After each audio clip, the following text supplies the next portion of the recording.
Assalamualaikum warahmatullahi wabarakatuh. Hai teman-teman semuanya, kembali lagi saya Siska Putri menemani teman-teman belajar ya. Jadi sobat-sobat FAB bisa banget ya belajar. Kita hari ini mau belajar apa sih? Kita hari ini mau belajar tentang penghitungan otomatis. Apakah penghitungannya di Excel? Tentu bukan ya teman-temanku ya. Jadi penghitungannya di sini di Microsoft Word.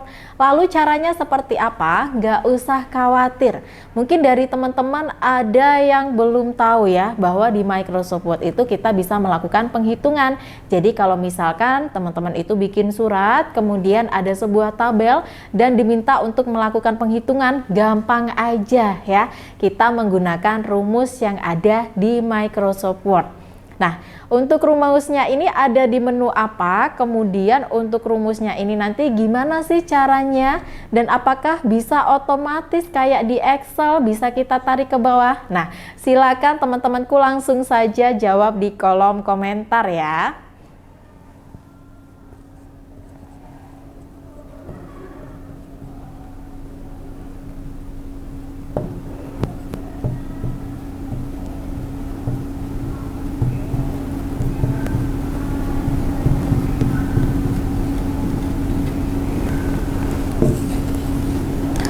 Oke, untuk penghitungan otomatis ini yang namanya otomatis dan kita menggunakan Microsoft Word. Jadi teman-teman nggak perlu lagi ya ngitung-ngitung di kalkulator atau bahkan di HP-nya atau di laptop ya. Ini cara yang lama banget ya. Jadi penghitungannya secara otomatis itu kita menggunakan yang namanya fitur formula ya. Jadi fiturnya adalah formula.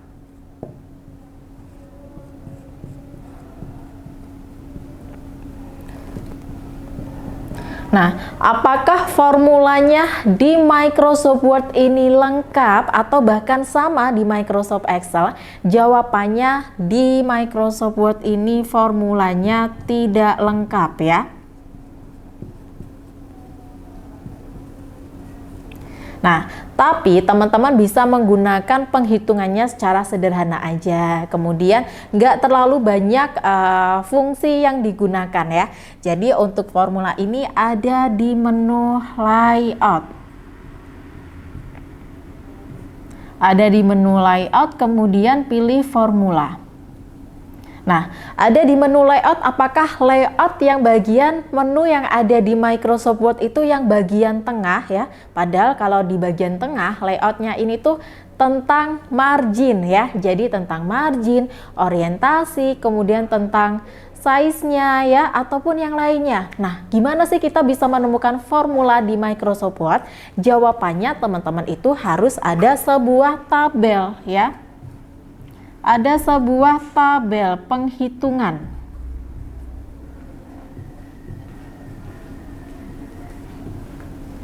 Baru nanti formulanya di sini bakalan muncul. Nah, sudah terjawab nih. Kalau cuma menu layout aja, nanti dikiranya di sini tentang margin itu salah total ya. Ini salah nih. Salah total ya. Jadi langsung aja ya kita praktekkan teman-teman. Oke, jadi di sini saya sudah menyiapkan ya tentang surat yang mana ada sebuah penghitungan di bagian tabelnya ya. Jadi penghitungannya seperti apa sih? Waduh, kayaknya nggak tahu nih ya. Tenang aja kalau teman-teman nggak ngeklik di bagian sel totalnya di sini, menu layout alias table layout yang ada di sebelah kanan ini nggak bakalan muncul ya. Jadi harus diklik dulu biar muncul. Kalau diklik di tempat yang nggak di bagian tabelnya, table layoutnya juga nggak muncul ya. Jadi layoutnya di sini adalah table layoutnya tadi ya. Saya tambahi di sini. Nah, table layoutnya. Oke, kalau sudah berarti tinggal diklik aja. Lalu bisanya menghitung gimana? Teman-teman harus lihat dulu kolomnya. Kolom yang pertama itu adalah nomor. Kemudian kolom yang kedua adalah nama, ya. Kolom yang ketiga adalah jabatan, jumlah jam kerja itu kolom keempat, upah per jam itu kolom kelima. Kita mau menghitung jumlah jam kerja dikalikan dengan upah per jam. Jadi penghitungannya yaitu secara sederhana, karena tadi di Microsoft Word itu formulanya nggak lengkap ya. Jadi nggak lengkap, nggak kayak di Excel nih. Oke, kemudian si Zahra ini kan urutannya nomor pertama ya, bukan seperti itu. Kalau kita mau melakukan penghitungan rumus di Microsoft Word, nama Zahra ini baris kedua. Kok bisa nih baris kedua? Karena untuk nama Zahra ini, baris pertamanya itu bagian nomor nama jabatan yang judulnya tadi ya teman-temanku ya. Si Zahra berarti urutannya baris kedua. Lalu nomor nama jabatan, jumlah jam kerja sama upah per jam itu adalah kolom A, B, C, D, E. Kenapa bisa seperti itu? Nah, teman-teman bisa lihat di bagian Excel. Nah, di sini bisa dilihat di bagian Excel. Oke, biar teman-teman tahu kok kolom A, kok baris kedua. Aduh, bingung aku. Tenang, jangan bingung ya teman-temanku ya. Di sini sudah saya copy ya untuk tabel yang akan kita lakukan penghitungan ya di bagian tabel ini. Jadi kenapa sih kok nomor itu kolom A sesuai dengan yang ada di Excel ini? Nomor itu berarti di kolom A. Lalu judulnya kayak nomor nama jabatan itu ada di baris pertama. Lalu si Zahra ini baris kedua. Lalu rumusnya gimana? Kalau misalkan di sini diketikkan, nanti harus ada tanda sama dengannya di Excel. Di Microsoft Word juga sama ya. Sama dengan jumlah jam kerjanya, di sini saya klik. Kalau di Excel itu kan gampang ya, kita tinggal ngeklik aja. Tapi nanti kalau di Microsoft Word nggak bisa ngeklik kayak gini ya. Jadi di sini sama dengan D2 dikalikan dengan upah per jam, yaitu E2. Nanti hasilnya 440.000. Nah, kalau di Excel kan gampang nih, tinggal narik ke bawah nih ya.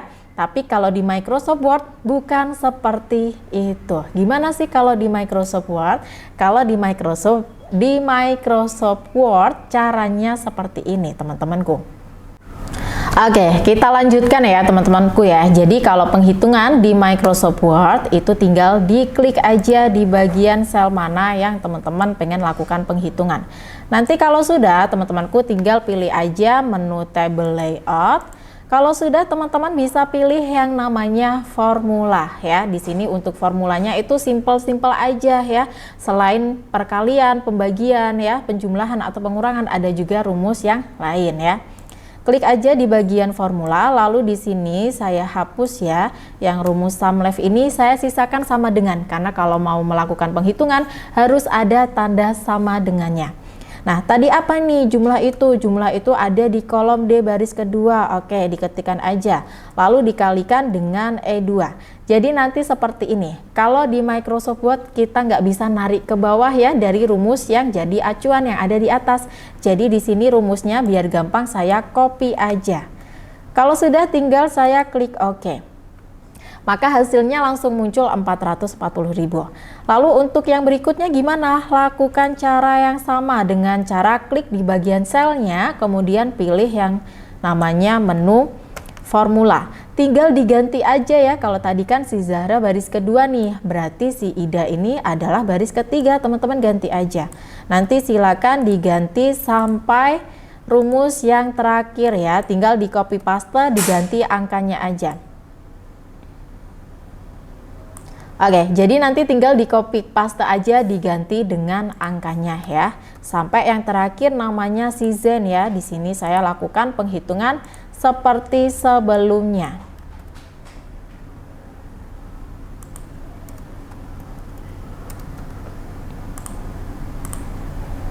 Oke, untuk si Zen ini berarti barisnya ke berapa ini?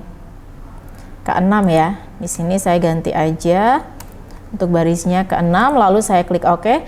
Kemudian sudah selesai kan, gampang banget ya. Tandanya apa nih kalau misalkan di bagian kolom total ini ada rumusnya.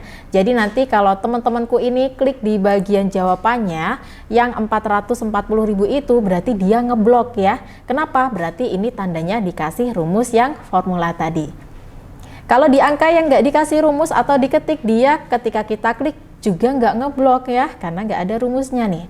Lalu di bagian total gimana caranya? Gampang banget. Total itu adalah rumusnya sum. Tinggal teman-temanku klik aja di bagian sel total ini yang mana yang mau dilakukan penghitungan, lalu tinggal pilih formula.